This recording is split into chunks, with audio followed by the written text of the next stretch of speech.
Okay, we're live. Welcome to the Big East Coast podcast number 14. I'm Rob. That's Chris. It's November 28th.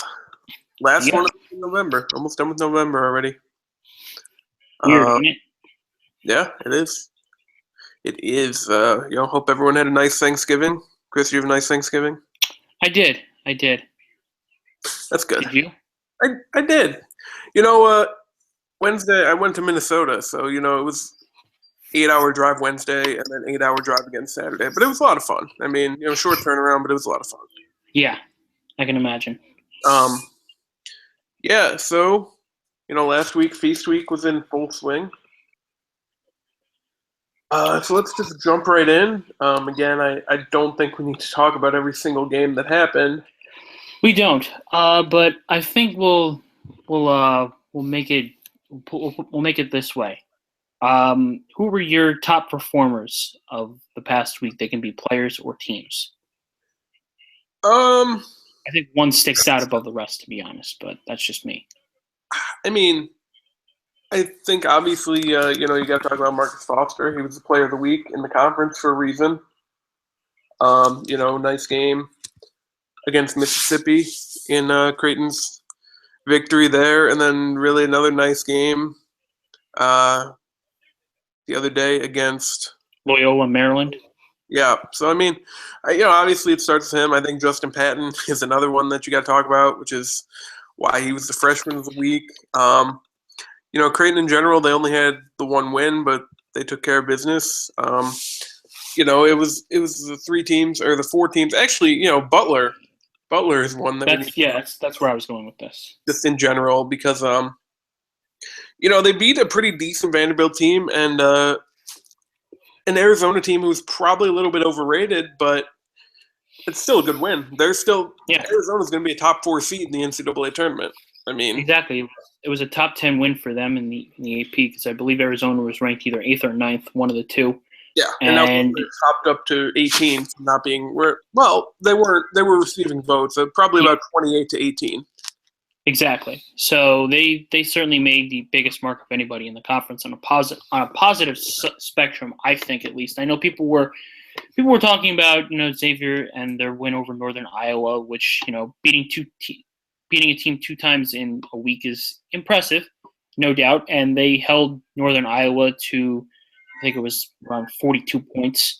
Yeah. In their victory on Saturday. Yeah, they had 12. But that's a game that they should win, obviously. Well, and the thing about Butler, 3-0 this week, did not have a player score over 20 points. No one got to the 20-point mark. So, and it's been talked about. This is the most depth that Butler's already had ever. I mean, you look at bench minutes, 54th in the nation this year compared to last year when they were 318th. So, yeah. Coming into the year, you knew you were going to have to replace Roosevelt Jones and Kellen Dunham somehow, and they've done it with just a multitude of guys. Yeah, plus the play of Austin Etherington, who was good from the 3-point line last year, as well as Jordan Gathers too, who played a pretty significant role player role on this team last year. So they needed to replace those outputs, and they've done so pretty brilliantly so far. And they've, aside from the game against Northwestern, and I mean the opening minutes against Northern Colorado, which didn't go so super well for them, but they eventually ended up pulling away. Butler really hadn't been tested too much going into this Las Vegas Invitational, and they passed both tests, I think, with flying colors.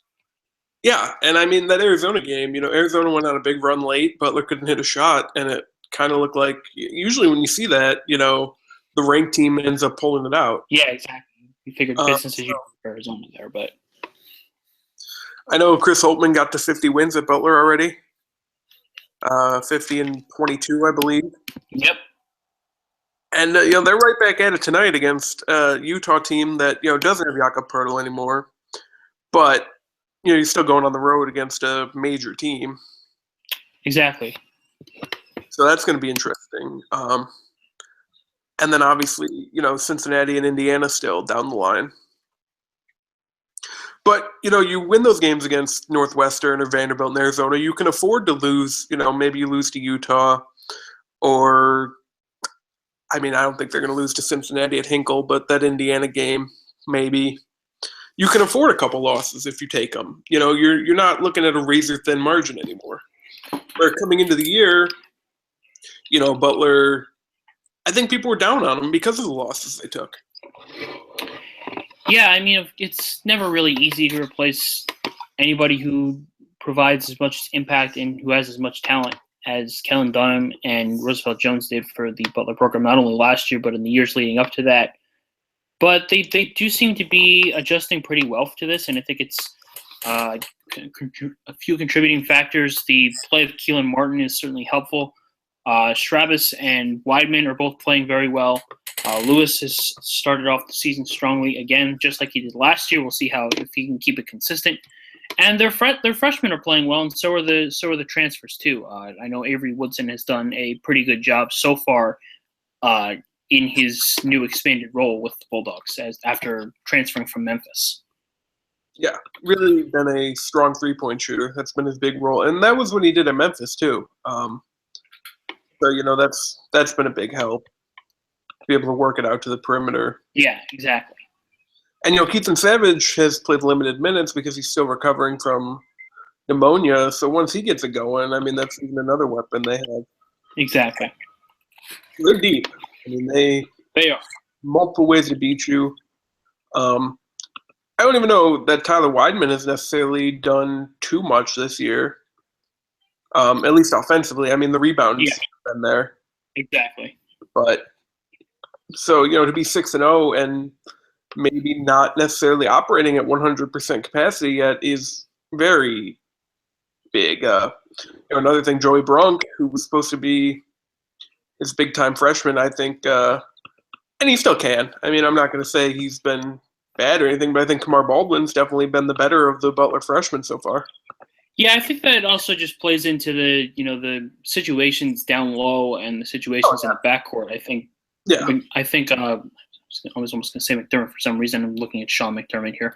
I think Holtman is looking at it as, okay, I have two experienced veterans in Stravis and Weidman that I can use, and I also have Nate Fowler who can get some minutes as well. And I don't have to necessarily rely on the freshman who could be, prone to mistakes. He's kind of, like keeping him close to vest and covering him up right now. But I think as the season wears on, we could see him a little bit more. But I would expect Weidman and Stravis to log significantly more minutes than Brunk so far. Yeah. Yeah. So, no, I think Butler definitely had the best week out of any Big East team. I think the second best, if you don't want to count Villanova and Xavier and Creighton for doing what they were supposed to do, I think Providence had a really nice week.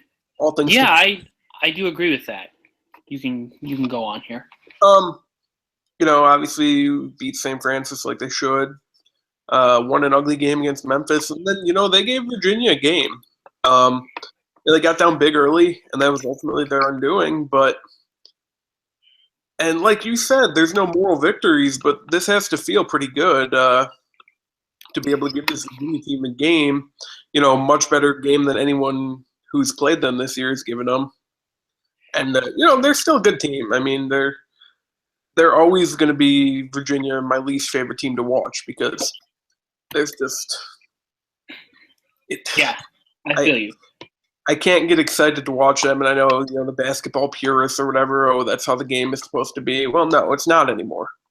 There's rules in place, so you don't have games where you only score a few points. But that's how they play. It is what it is. It works for them.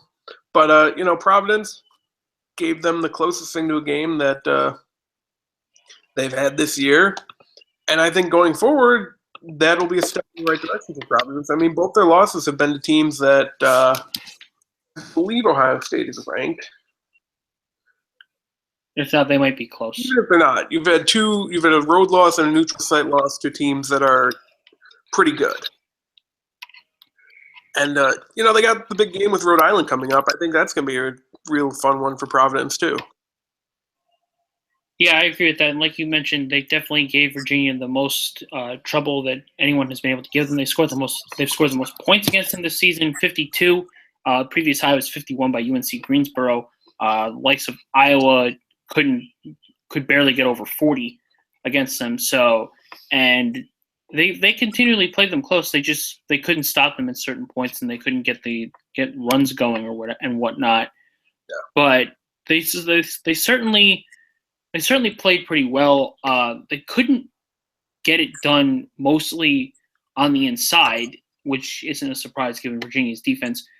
They could only convert 29.2% of their 24 two-point opportunities, which I guess speaks to the fact that they don't really have a lot of size on this team, so there's no one that can really give a lot of the bigs that Virginia has any trouble whatsoever. So.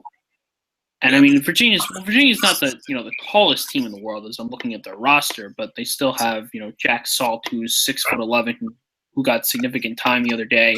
6'7" Isaiah Wilkins as well. 6'7" Jared Reuter. So they'll give them fits. Providence just needs to I think if they converted maybe like 3 or 4 more shots. Obviously, that game would have looked even closer than it was, and they only lost by like 11. So yeah, I think they down big at the half and just dug too big of a hole. Yeah, exactly. And I mean, they approached the game the proper way. They had to go over the top, sort of, because of Virginia's interior defense, and they did shoot it really well from 3. They shot 50%, for goodness sake. Yeah. I mean, they would have had to have had in all world shooting performance to beat Virginia, and they nearly did. I mean, if you shoot 50% from 3 in a game, you're doing something right. I think a team like Creighton would probably beat Virginia by double digits. I don't think it would be close. That would be very interesting for me because I think that while Creighton can certainly shoot the ball well, I do wonder how they would do inside and how they would defend inside as well. So I think Virginia could give them fits there, but that certainly would be an interesting game. It's certainly a clash of styles there for sure. Yeah.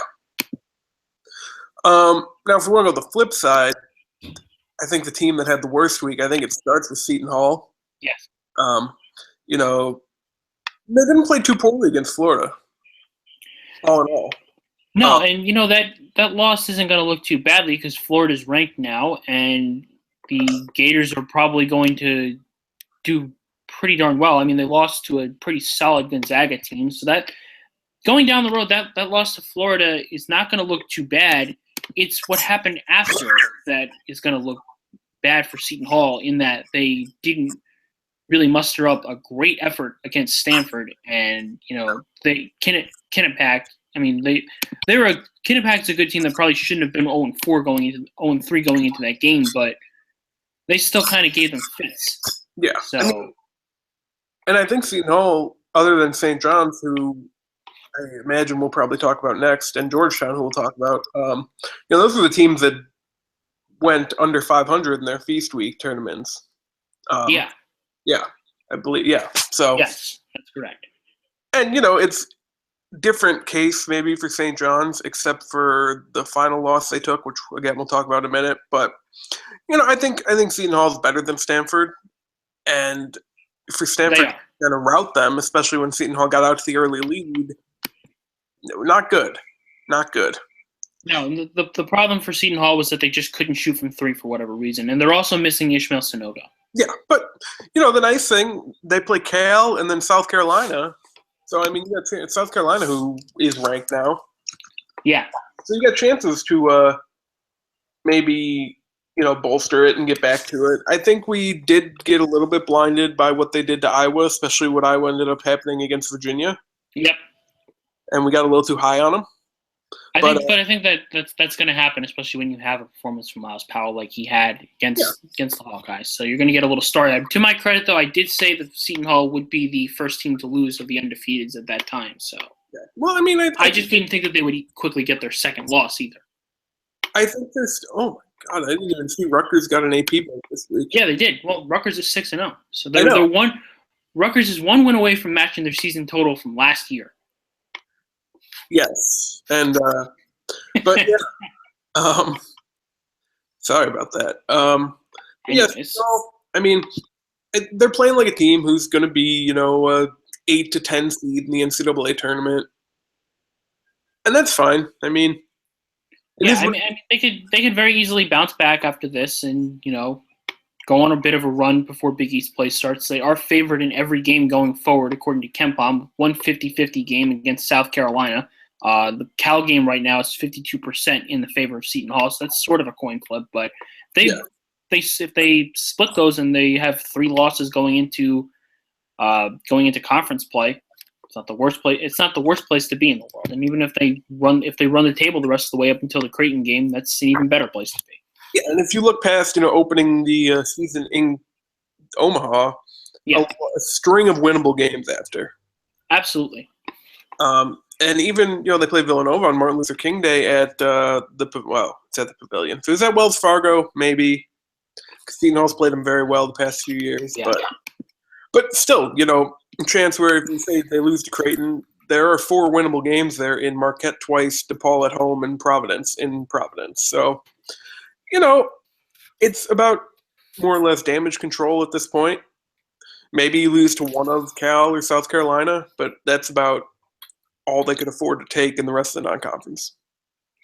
Yeah, I definitely agree. They can't drop a game to the Columbias and Hawaiis of the world, or the Delawares or the Rutgers of the world either. So if they go 4-0 in those games and then even split, I think the best case scenario is they split those two, because South Carolina looks pretty good right now, even though that game's basically a home game for Seton Hall as it's at Madison Square Garden. So they should do well.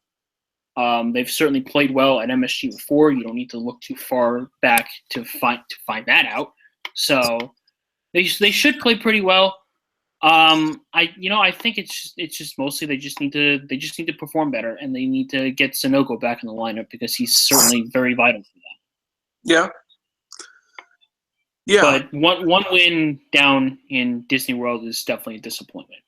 Yeah. And I think that's pretty obvious. So when we left off last week, Georgetown had just beaten Oregon. They did. And then losing to Wisconsin, honestly, it's not great, especially how they did it, by getting killed on the glass. But, it's whatever. Wisconsin's a good team. They're ranked somewhere in the 17. But then, losing to Oklahoma State by 27 is bad. Yeah, it wasn't the best of losses to take, because they just looked totally flat in that game. But I think that they were just totally deflated at that point, which isn't great. But I think that was they just exhibited like no effort in that game, which was disappointing. Look, they're at 3-4 now. They beat Howard, which they definitely had a better start than a finish in that game. But yes, whatever. When you get out to a 20-0 lead or whatever it is, it's fine. Another winnable game coming up against Coppin State, and then Elon, LaSalle. And then, you go to Syracuse. It's kind of like last year, where the records don't really mean anything going into that game. They don't, but Q's has certainly looked good, aside from their, the loss that they took to South Carolina over the weekend. But yeah, like you said, you can kind of throw the records out for that. Who knows what's going to happen up at the Carrier Dome? But Georgetown hasn't exactly gotten off to the most inspiring of starts. No, and since we get the question every time they lose, and I don't get why we're asked it so much, because we have no control over it. Should they fire John Thompson? I mean, yeah, maybe. If they have another losing year, sure. But if you just think it's a, black and white type of thing where, oh, he's bad, they should fire him, there are extenuating circumstances, whether you want to deny them or not. Yeah, I don't know why we're asked it so much either, because we really don't have any control over it. But I guess something needs to change there, but I don't know how to really answer the question, because like you said, there's plenty of extenuating circumstances that preclude Georgetown from making moves. I don't want him to get fired. I don't want any of the Big East coaches to get fired. All 10 of them are great guys. I think pretty good basketball minds. But so if you're listening to this and you ask us every time, stop asking us. They're not gonna. They're gonna keep doing it. it's whatever. Anyway, Rodney Pryor is very good. That's Yeah, something he I is. touched on earlier. LJ Peak, I feel like, is bouncing back from a little bit of a struggle last year. Unless it was not LJ Peak. I get him and Isaac Copeland confused. Yeah, it was Copeland who struggled a little bit last year. Peak was okay. But Peak certainly seems to be playing a little bit better this year. Yeah, and like I said, Pryor's been very good. Yes. Yeah. So, and then St. John's. They gave Michigan State a pretty good game. They gave VCU a pretty good game, and then they lost Old Dominion. Old Dominion's not a terrible team to lose to. They are in the top 100. Only one spot on KenPom separates St. John's and Old Dominion right now. Well, going into the game, it was 16. But yeah, I think St. John's and I think Marcus Levette and Shamori Pons are probably going to be the best backcourt tandem in the conference. Maybe as early as next year. It's just the issue with them is just simply that, this is a young team with new parts and they need to figure it out. They're committing, they're not committing a high level of turnovers, but they certainly had their struggles and they didn't do super well against Old Dominion. They had they committed 15 turnovers in that game. Against VCU, they committed 14. And against Michigan State, they only committed 6. So, with a young team, you're gonna have your struggles, especially when you get a whole bunch of new parts. This is. I don't think. I think 0-3 was bad for them, but I don't think we don't need to have a referendum on St. John's now. Be like, oh well, maybe they're not as good as we thought they were. Well, it's just they're taking their lumps away from Queens right now because all 4 of their losses have been away from Garnaseca. Yeah, and all 4 of their losses have been to teams in the top 100 of KenPom. Last year they were losing to Incarson at Word and Incarnate Word. Yes, and NJIT and even Fordham wasn't a particularly good loss. Yeah, exactly. So I think if you look at it from that perspective, there is growth from last year. I think a problem, and Zach Brazilier talks about this all the time, the 2 big men from last year in Sema and Yaqua aren't really doing anything yet. Yeah, and I had touched on that in the recap against Old Dominion. They need those guys to start contributing a little bit more because, they weren't like, great offensive players by any means last year, but they were certainly, they were chipping in a little bit. They haven't really this year at all. And I don't think Mussini's done a whole ton this year either.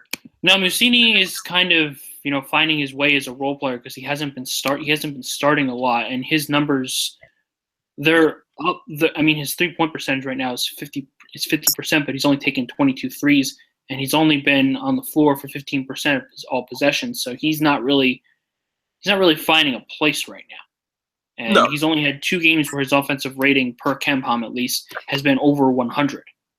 And it's kind of funny. Last year, St. John's had, these bigs, and the guard play was the problem. This year, they got the guard play, and the bigs have been the problem. Yeah. So, but yeah, I do agree with Braziller, and I do agree with the consensus that it seems right now. Yaqua and Sema definitely need to up their play because right now it's definitely not there. Yeah. Like defensively, it is a little bit, but Yaqua is only shooting 38% from the field, and Sema is only shooting 45% from the field. And 45% isn't terrible, but they're not really accounting for a lot of shots right now. Yeah. And I think a guy in Sema who's 6'11", his percentages should be a lot better than 45%. Yeah. You see big men in this conference and across the country that are shooting at least 60%. So he definitely they need to raise their game a little bit because it's a little bit problematic that their big men just are not contributing whatsoever. And I think that's the main problem for them going forward. It needs to be shored up. And luckily they'll have their opportunities going forward because they don't play a top 100 team as of right now until Syracuse on December 21st. Mm-hmm. And they're ranked 9th. And Penn State's the closest at 102nd. Yeah. They may move in by the time that they play them on the 18th. And we didn't talk about him, but DePaul actually had a really nice comeback win. They did. Against a pretty good Missouri State team. DePaul trailed by as many as 13 in the second half, and Billy Garrett hit a buzzer beater, which I believe that's the third or fourth that he's hit with DePaul. I know he had the one against Marquette last year. Yep. Yeah, it was still good. I do remember that. And Tre'Darius McCollum's doing what he can. Mm-hmm. Yeah, they're still working at it. They're 3-1. Playing Drake before they play Northwestern. So, it's still a work in progress for DePaul, but they're getting to it, making things happen. Yeah, I do agree. It's obviously just it's a process thing. They need to continue walking along the tightrope, so to speak, that they're on right now. So, Billy Garrett is 21 for 21 from the free throw line this year. It's not bad. It's not bad. You can tell he's probably working on that. So that's good to see. Eli Kane's playing like he's going to be all Big East second team this year. That he is. He's definitely taking a jump. And I've noticed a lot of the sophomores so far, sans Sema and Yakwe, I guess. They're not really slumping. No. I think you can attribute that to a lot of things. Having upperclassmen around, like the Big East does, certainly helps. Yeah. Having coaches that are familiar with coaching guys that stay for more than 1 year. And again, I'm not bashing the one and done system. I don't. It's perfectly fine. But it's just not what the Big East really does. Minus a couple notable exceptions. I believe Henry Ellenson was the only freshman since the conference realigned to leave early. That would be correct, I believe, because I don't think Kristen was for Xavier. McDermott absolutely wasn't, obviously. There was no one really of note in 2015. Yeah, I mean, I recall at least. Freshmen and sophomores, I think it's only been Ellenson and Ben Bentel. Yeah.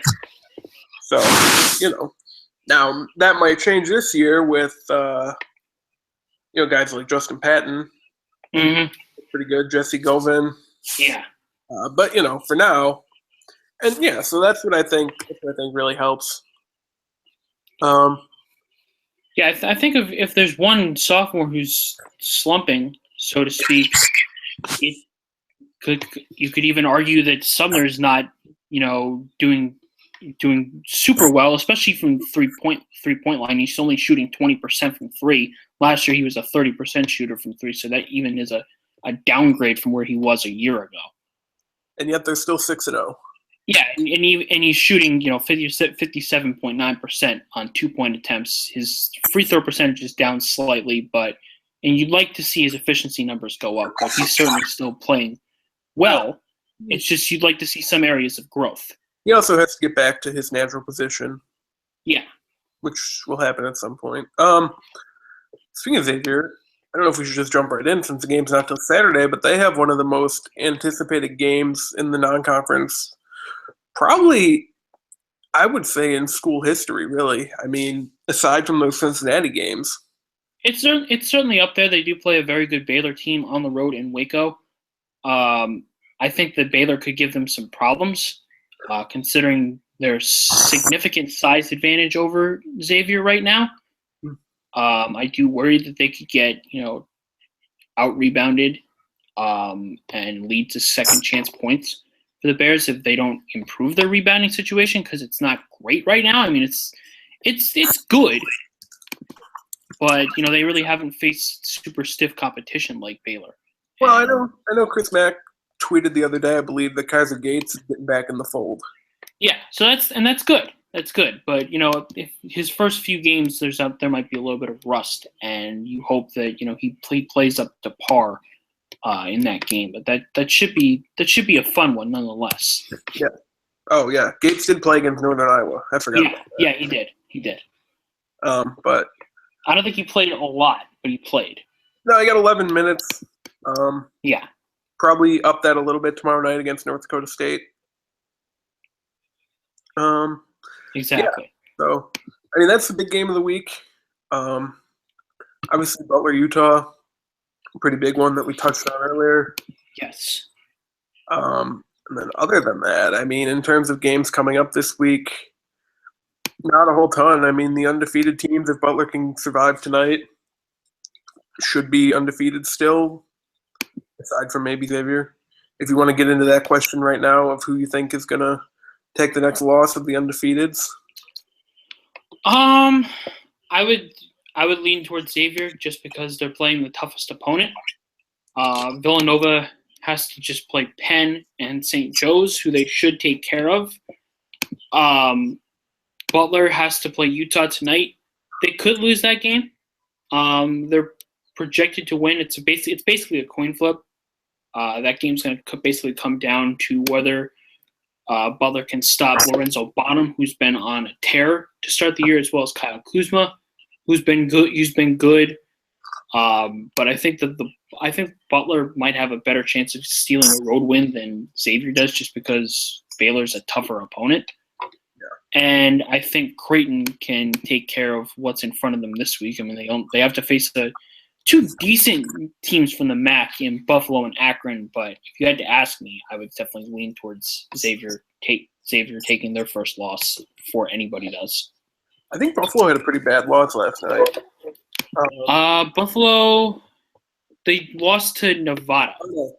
They were in a close game against Weber State. Oh yeah. They were in a close. Yep. And Akron started off the year poorly with a loss to Youngstown State, but they've ripped off 5 in a row since against American, Radford, Georgia Southern, Air Force, and Mercer. They should be 6-1 heading into that game against Creighton because they play a school named Adrian on Wednesday, which apparently is a thing that exists. Who knew? Yeah, and like you said, Villanova starts the Big Five play this week. They haven't lost a Big Five game since 2012. Yep, I think they lost. They probably lost one in 2013. They lost to Temple December 5th, 2012. This week's. Yeah.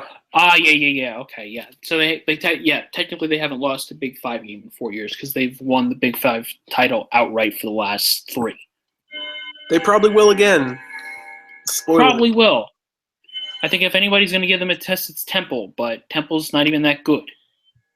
No, I mean, Villanova, it's been business as usual, really. Yeah. It's boring to cover them. Yeah, we haven't talked about them as much because they're just doing what they do.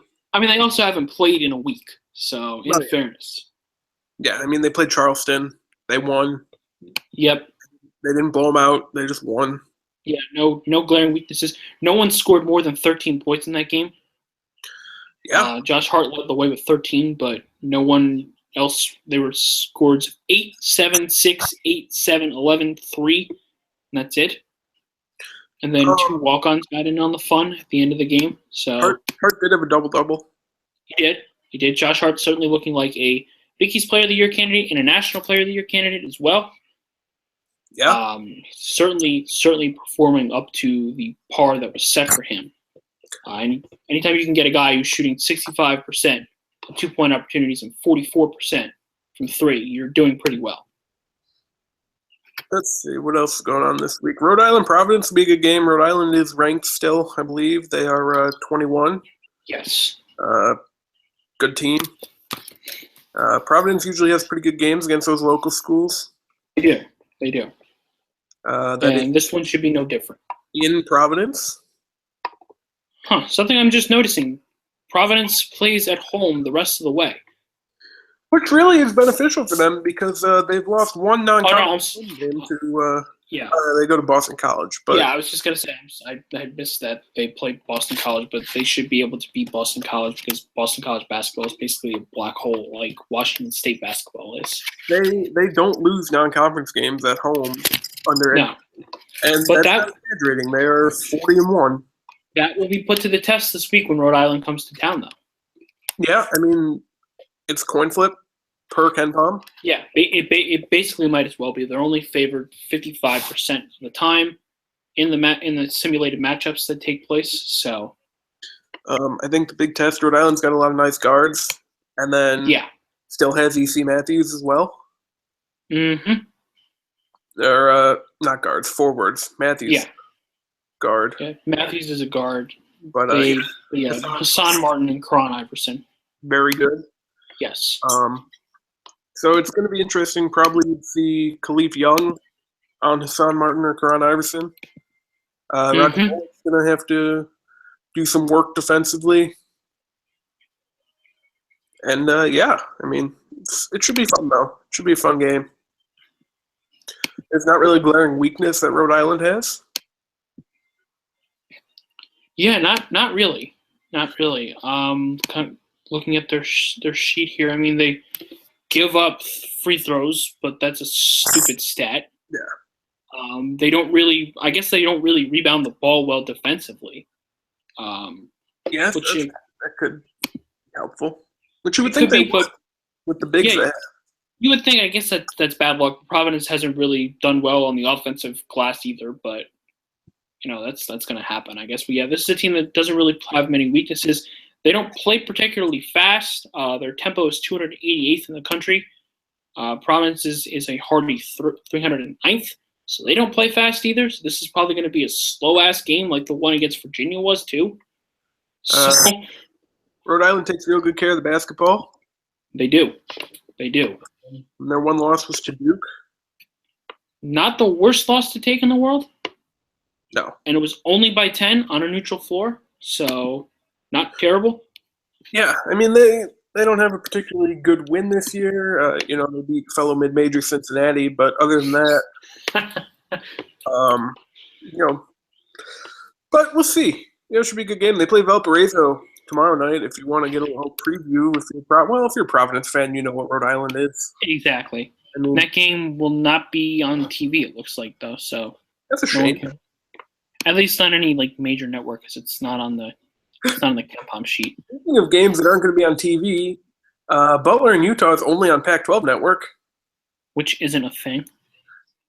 Yeah, I don't even know if I get it. Like I said, I got with Red Zone. I get all the channels, so I don't know. It's going to be interesting to try and find that game. I guess we'll just have to follow it on Twitter. Yes.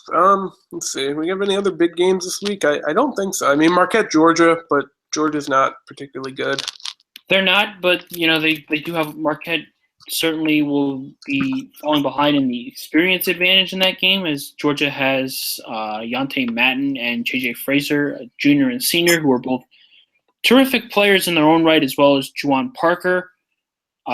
Georgia has been able to do a couple things well, but they're not a good three-point shooting team at all so far. They've only shot 29% from three, and given how they've fared the past few years, that might be an anomaly to start the year, as they've been okay, and they were good last year at three-point shooting. But Marquette, their one advantage, I guess you could say, this year is that they've been good at shooting the three-point ball. Yep. And if they get out and run and are able to make threes on the road, then that's a good safe test for them. And additionally, given how I saw our friends Anonymous Eagle, and as well as let me see if I can remember this name correctly here. Yeah, Joe McCann talking about how this upcoming stretch for Marquette with Georgia, Fresno, and Wisconsin are all pretty important for them, because Big East is kind of going to be a gauntlet this year. Yeah, and they may not be up to par to them, so they need to scrap together wins now that they dropped those two to Michigan and Pittsburgh. Mm-hmm. So this 3-game stretch that starts on Sunday with the game against Georgia is pretty pivotal for Marquette. So, and I mean, they had the poor non-conference last year, which ultimately did them in. Exactly. They're trying to have a couple better teams, and like we talked about last week with those losses that they took in the 2K Classic, it's much more important now to pick up wins here. Exactly, and the thing that did them in last year, too, was the fact that they lost 2 early games. I mean, the game against Iowa shot them out of the gym. That's going to happen. But their opening night loss against Belmont, I think, ultimately kind of crush them, because they did have the wins against LSU and Arizona State, which weren't great, but they were good. Then they had the win on the road in Madison against Wisconsin, which should have looked like a better win. But if they only had that loss against Iowa going into the season, and then they went 8-10, and they finished with 20 wins, I think they could have been in the NIT at the very least, and even possibly an outside shot of being in the NCAA tournament as well, even though they didn't really pick up any wins of note in the Big East. So the point of this is Marquette probably needs to go 2-1 in that stretch of Georgia, Fresno, and Wisconsin, which really they need to win against Georgia and Fresno State, because the Wisconsin game, even though it's at home, may not be guaranteed for them. Yeah. All right, I think that's all the big matchups this week. St. John's and Tulane might end up being fun. It's kind of a random trip to New Orleans for the Red Storm. Yeah. Tulane, this little mid-major program, checking in at 221 in KenPom. They play in the American. Yep. They lost to Missouri, so St. John's should probably beat them. Mm-hmm. As a general rule. Yes. Yeah, so that game's going to happen. Yeah, and a lot of the big attention this week in college basketball, of course, is going to be drawn to our friends in the Big Ten and ACC, as the Big Ten ACC Challenge will be getting underway, as well as on Saturday, a pretty fun matchup at Rupp between Kentucky and UCLA. Yeah. Everyone's certainly riding along the hype train out in LA with Lonzo Ball and company, and they've certainly done enough to deserve it. I don't know if Ball's father's prediction of UCLA winning the national championship is going to come to fruition, because UCLA's defense, or lack thereof, is probably going to be their Achilles heel all year. Yeah. But like we said, most of the attention going to be on other conferences this week. So I guess the Big East would behoove themselves to not draw attention to themselves by not having any terrible losses. It is kind of nice, though, to be able to exhale. You jump right in with games and then feast week. Yeah. I think the nicest thing is to have a set schedule this week. Yeah. The weird schedule was not great last week. It really wasn't. Fun to watch as a fan, but when you got to cover it, it's dicey. Short turnaround and stuff. Yeah. So yeah, we can get to some questions now if you want to pull those up. Yeah, I can do that. That's fine. Also, checking in with KenPom, if we might do that going forward. Right now, Big East is third among conferences in America, behind the ACC and the Big 12. They are ahead of the Big 10, Pac-12, SEC, American, A10, MVC, and Mountain West, etc., etc. Looks like we've got 3 teams in the top 20, 4 teams in the top 25, 6 teams in the top 50, 7 in the top 60, 9 in the top 100, 8 in the top 65 or so, and not, like you said, 9 in the top 100. And then there's DePaul at 180, which I guess it's bad, but it's not terrible. You could fare worse than that, and you have all 10 teams in the top 200.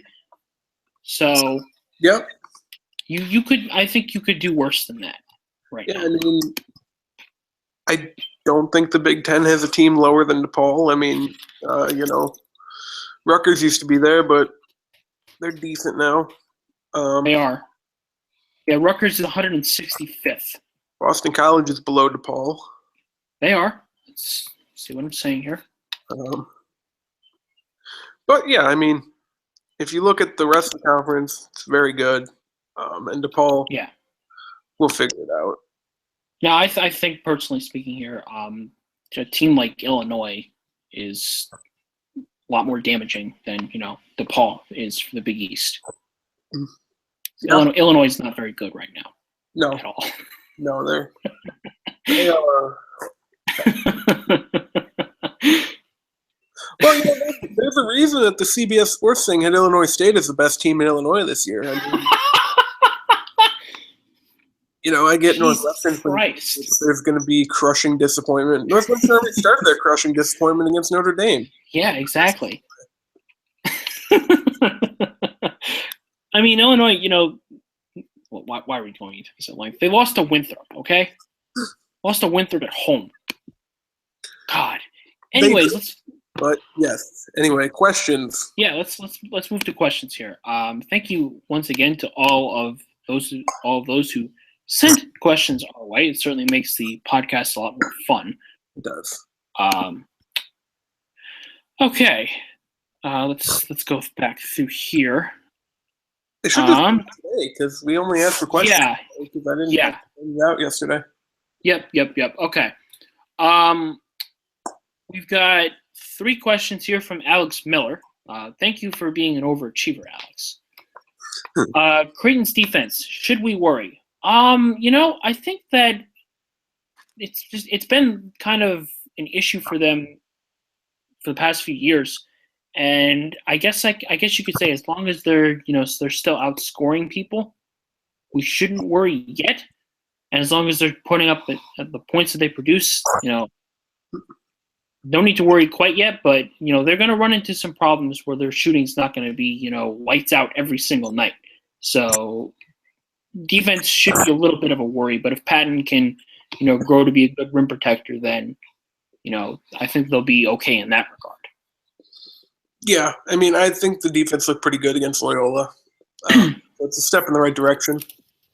Obviously, the opponent there is, a necessary context, but I think they're going to come around.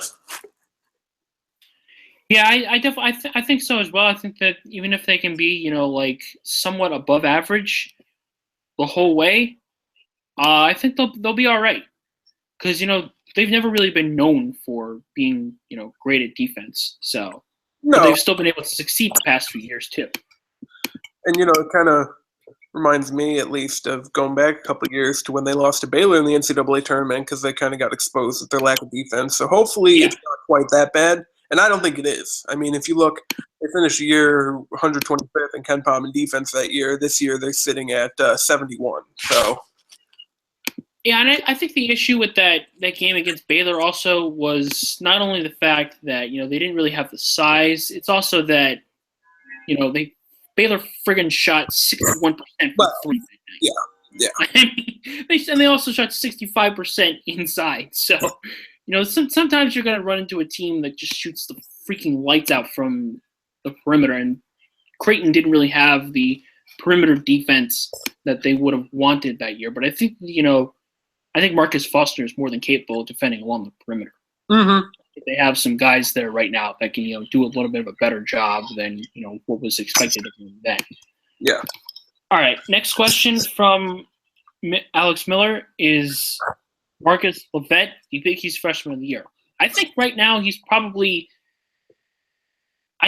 being challenged by his teammate, Shamri Pons, but I think the competition is growing significantly around them. Yeah, I mean, you got guys like Justin Patton that are going to make a run for it. Miles Powell will be in there. I think Sam Hauser hits an outside shot. Yeah, I was gonna mention Hauser too, because Hauser's he's probably not going to, but if he continues to shoot very well from 3, then he's gonna make a nice little run in it.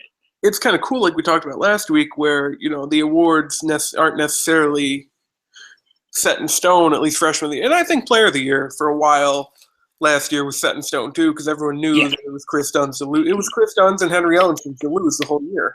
Exactly. Now now the field's a little wide open. I would say that if I had to bet on anybody for Player of the Year, I'd probably say Josh Hart.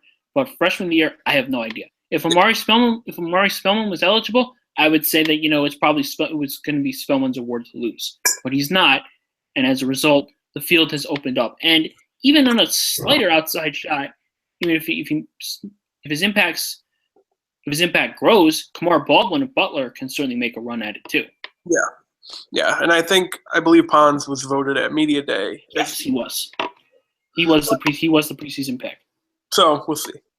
Yeah, I think that there's a lot of exciting and exuberant youth in this conference, which assuming they don't leave for greener pastures, and they're certainly more than welcome to. If they don't, then the Big East is going to become an even better league, which is exciting for everybody involved. Yeah. Interesting. Right, his next question here real quick. Mm-hmm. Duke is now in the lead in Crystal Ball for Trayvon Duval. Okay. Yeah, pretty good point guard for next year. Who he had Seton Hall. He has Seton Hall in his top 5. Yeah, I was going to say I think Duke offered him pretty late too. I think they recently offered him also. Well, Duke is Duke. Yep. So yeah, that is certainly interesting to see. I want because they're already loaded this year, even though their 3 freshmen aren't going to play against Michigan State later this week. But I mean, he's done 5 schools. He hasn't taken an official visit yet. I imagine he'll take all of those. Mm-hmm. Yeah, Duval is certainly a very good player. New Jersey native from Newark. Yeah. He's now been around. I think he was in Dallas. Now I think he might be in Florida. Yeah, I think he goes to IMG. Because I know he went to API down in Dallas for a little bit after being in Newark, and now he's at IMG, the famed IMG Academy in Florida. So we'll see where that goes. Yeah, nice little news break there. All right, third question from Alex Miller. What is Isaac Copeland's deal? I guess it kind of speaks to him because I hadn't heard a lot about him, and I just looked up his stats, and I can see why this question's being asked. Here's what Copeland's doing or not doing this year. He's averaging 6.3 points per game, which is down from his marks as a freshman when he was averaging 6.8. The most glaring part here, he's shooting 28% from the field. Yeah, that's not good. Shooting 28%. He hasn't made a 3-pointer at all this year. Past few years, he shot 38% from 3 as a freshman. That downgraded to 27% last year. This year, he hasn't made a single one. His free throw shooting is up, but he's only taking roughly three attempts per game. And his 2-point, it's only at 36.7%. His offensive rating is a mere 91 per sportsreference.com.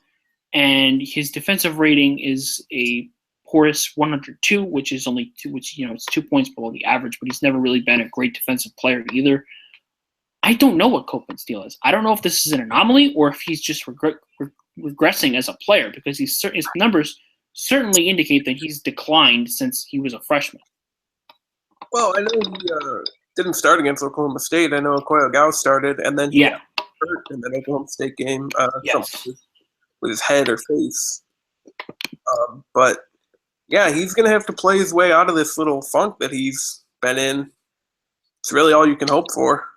Yeah, you can really just hope that this is all that is. That it's a slump, and he's going to regress back to the mean, so to speak. And by regress, we mean improve on an upward slope, and not continue to go down on a downward slope like he has. Yeah, exactly. Because Georgetown could really use someone other than LG Peak and Rodney Pryor to contribute. And they did get Marcus Derrickson back, and he certainly did help in the game against Howard, and you hope that he contributes again like he did last year. But, yeah, they're going to need Copeland, and I don't know what his deal is right now, but all Georgetown can hope for is that he goes back upward. Yep.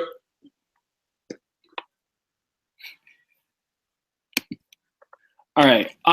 Next question from Anonymous Eagle. Muppets John Denver Christmas album. Thumbs up or thumbs down? Absolutely. I was gonna say anything including the Muppets is always a thumbs up for me. They on that album they have We Wish You a Merry Christmas, and it's funny because every time they sing about figgy pudding and Miss Piggy thinks they're talking about piggy pudding, always gets a laugh. So for that alone, thumbs up. Absolutely. All right. Next one is from Francis Adu Jr. Most underrated holiday song. Most underrated holiday song. One that I really like that doesn't get a ton of airplay on the radio, even on these Christmas-only stations. I'm a big Snoopy against the Red Baron guy. Yes. And I think the David Bowie, Bing Crosby Peace on Earth song's pretty good too. Yes. Yeah. I like the Alvin and the Chipmunks song. Yep, that one's good. It doesn't get too much plays, by the way. It was a tired black man at Francis Adu Jr. I missed that. I'm still shaking off cobwebs here at 3:10 in the afternoon. I apologize for that. But yeah, he asked what the most underrated holiday song is. I'm going to go with the Alvin and the Chipmunks song because that's a classic in my opinion. That does not get enough play this time of year. Let me tell you what the worst holiday song is. Is it Maybe It's Cold Outside because it has suggestive themes? It's not suggestive. It's gross. Yeah, that song is awful. I hate that song. Yeah, no. So that one's the worst one. Yeah. All right. Next and final question from Matt Demarinis. Given that Seth MacFarlane is the most brilliant comedic mind of all time, why is Seton Hall trash? You know, Matt was mad at us because we were a little too high on Seton Hall, so I had to make sure we walked that back earlier in the show because I was not very good. That's correct. So, you know, Matt, you're welcome. Yeah, I mean, it happens, man. Yeah, it does. Sometimes you can be a little what else do we have to talk about? I know that's it for questions. I believe that's it. We have been going for almost an hour. Yeah, we have. Good time. All right. We were getting some feedback, and I can still hear myself. Well, good thing we're done then. Yeah. So thank you for listening. Big East Coast Podcast. We'll be back next Monday. You know, keep reading the site. A lot of good stuff. Good tweets. All of that. I'm Rob. That's Chris. We will see you next week.